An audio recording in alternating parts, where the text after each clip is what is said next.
आपको आश्चर्य होगा, राजकमल प्रोडक्शन के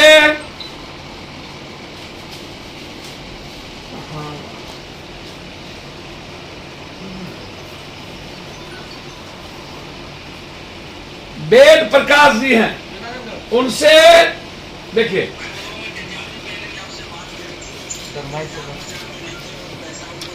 60,000 रुपया मांगा गया है राजकमल के, और एम्स के डायरेक्ट डॉक्टर हैं, एम्स के।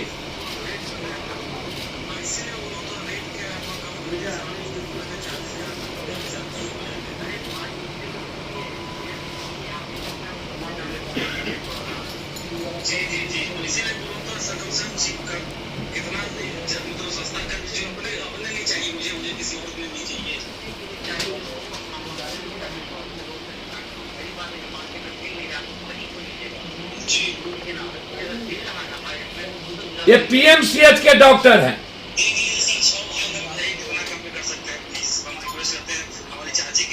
राजकमल जी का आवाज है, राजकमल जी के वेद प्रकाश जी का आवाज है, जो पत्रकार है राजकमल प्रोडक्शन।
ये मैं अभी आपको फॉरवर्ड करा देता हूं।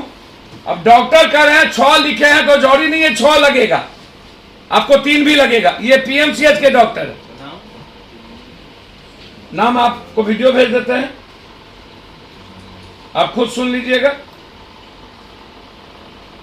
आलोक जी का कल मैंने भेजा। अब मैं बार बार कह रहा हूं कि ये वेंडर्स, ड्रग्स इंस्पेक्टर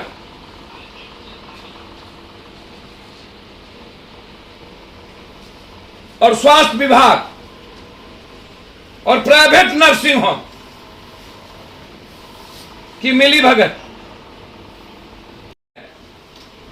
और मैं बहुत क्लियर हूं इस मामले में।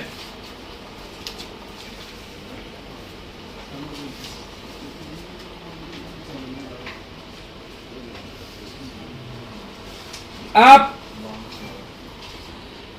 क्यों, ये लगभग नकली दवाई न्यूयॉर्क टाइम्स ने साफ शब्दों में लिखा है कि सरकार आत्ममुग्धि है, राक्षसी स्मारक तैयार हो रही है और बेशर्म लोकतंत्र है भारत का।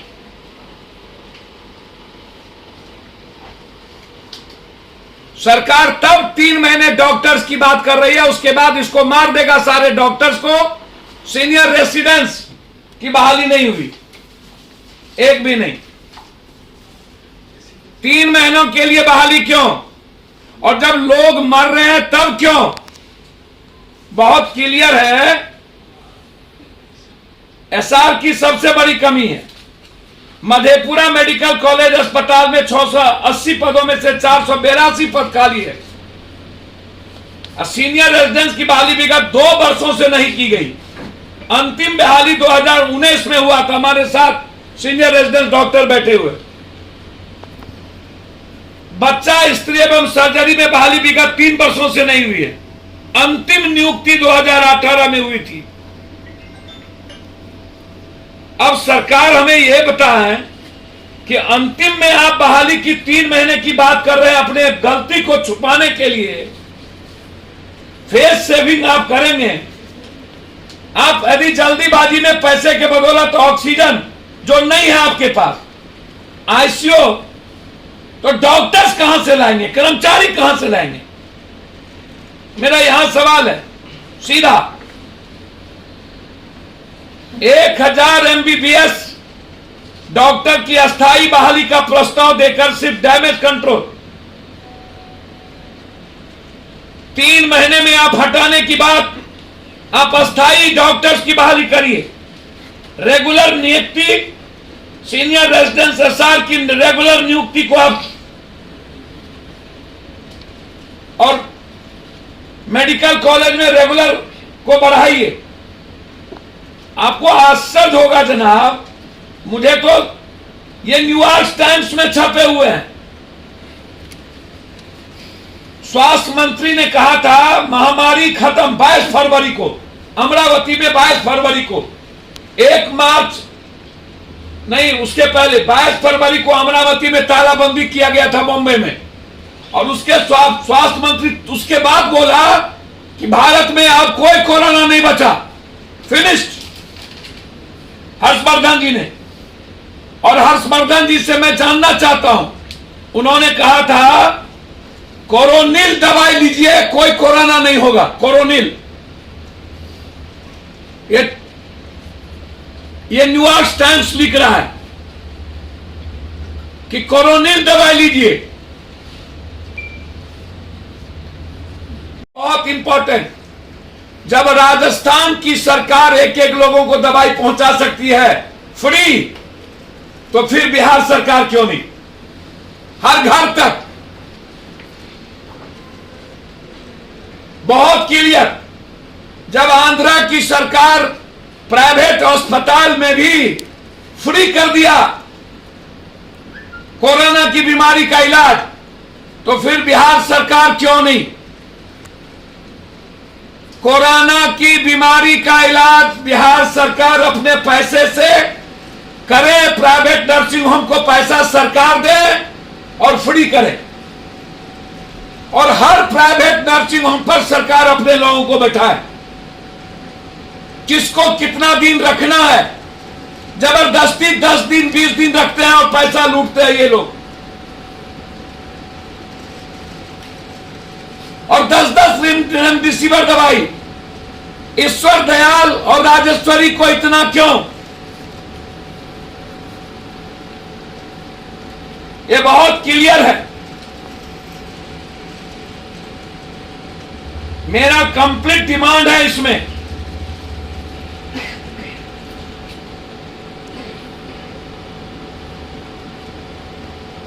तीन महीने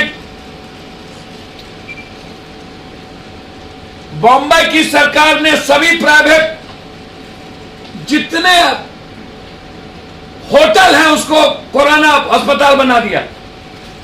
मैं बिहार के सभी होटल मालिक से आग्रह करूंगा और सरकार से मांग करूंगा कि आप उनका होटल लें और वहां पर कोरोना बेड लगा हुआ, वहां पर कोरोना पेशेंट का इलाज शुरू करें। प्राइवेट नर्सिंग होम में इलाज सरकार आंध्रा के तट पर फ्री करे। राजस्थान में जैसे घर घर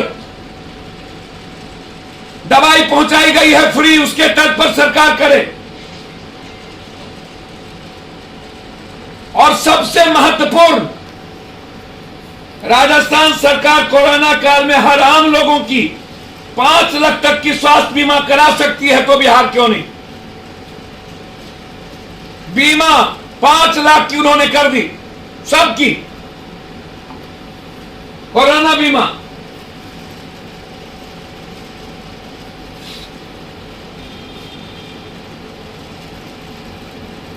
ये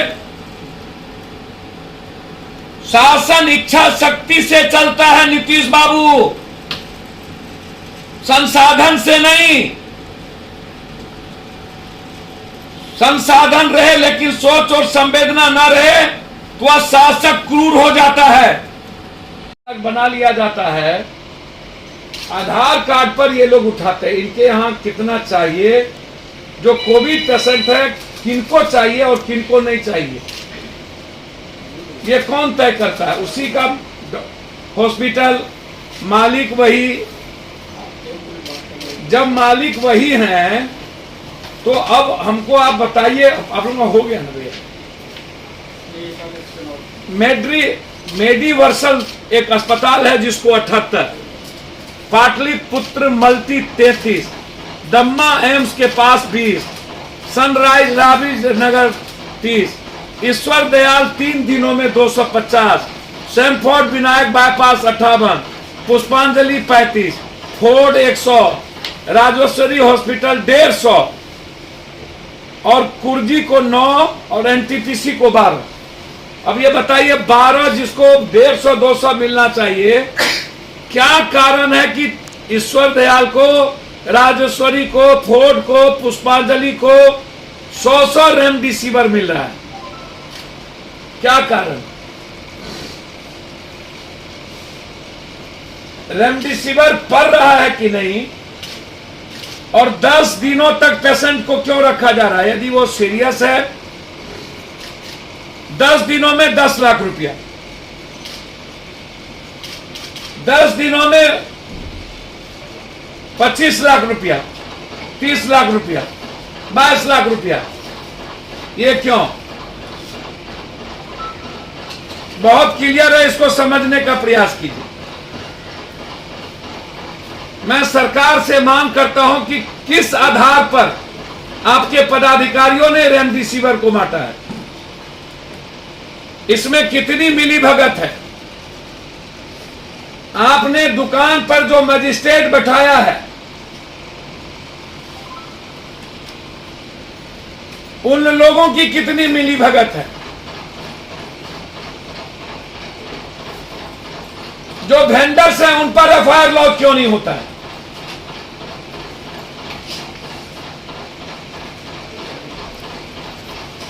कहां चले जाते हैं वेंडर्स? ये मेरा सबसे बड़ा सवाल है कि 10-10 कैसे लगता है? 10-10, और जिनको जो अस्पताल में नहीं है उनके कार्ड पर रेमडेसिविर उठा लिए जाते हैं।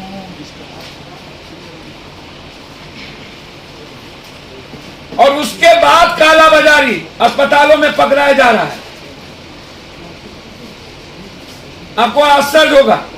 अब ये सुनिए, 150 यहां पर राजीव प्रताप रूढ़ी के घर में एम्बुलेंस लगा हुआ है, अमनौर में वीडियो है।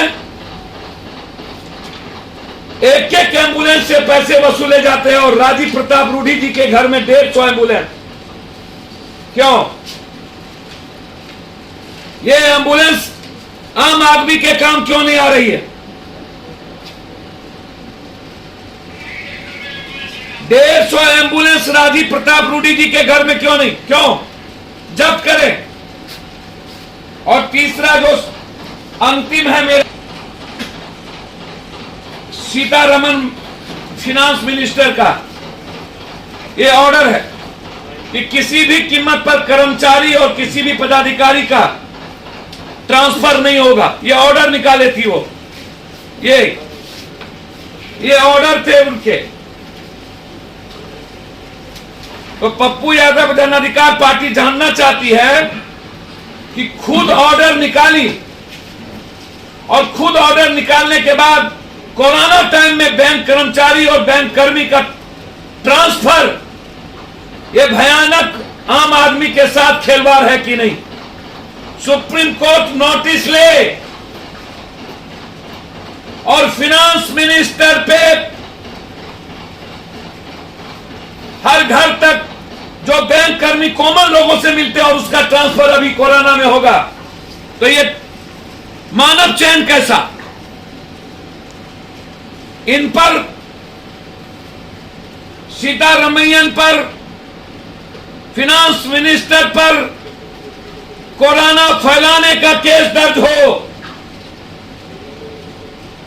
यह मेरा डिमांड है। कुछ पूछना हो तो